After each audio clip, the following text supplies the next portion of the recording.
de São João. Santa Isabel e Nossa Senhora estavam grávidas ao mesmo tempo.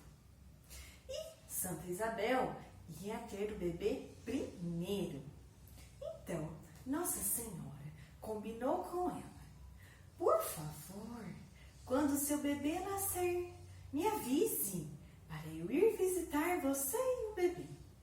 Santa Isabel então combinou: o dia que São João Batista nascer, vou colocar o mastro em uma alta montanha, mais alta que tiver, e vou fazer uma fogueira bem grande.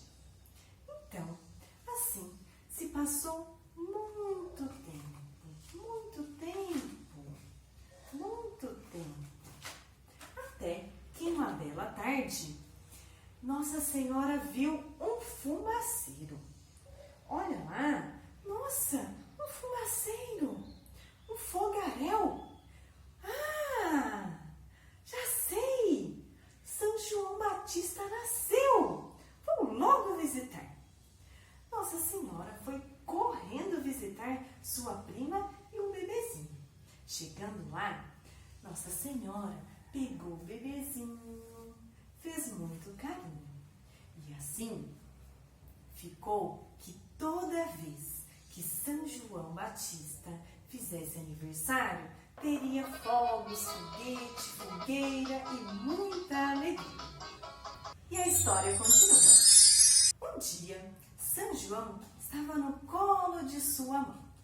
Os dois estavam ali tranquilos. Santa Isabel o acalentava com muito carinho. E então, São João perguntou: mamãe, quando é o meu dia? Santa Isabel falou: quando for o seu dia, eu te direi. E então ela falou: dorme, filhinho. Quando for o seu dia, eu te direi. Então São João dormiu. Quanto tempo!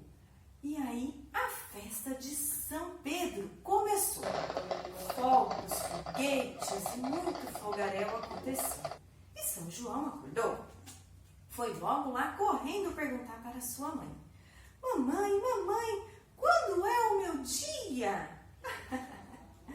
Filhinha, o seu dia já passou. Ora, minha mãe, você falou que iria me dizer. Imagine só, se São João descesse aqui para a terra e se sua mãe avisasse, iria acontecer um fogaréu. Ah, não ia dar certo. Deixa pra lá.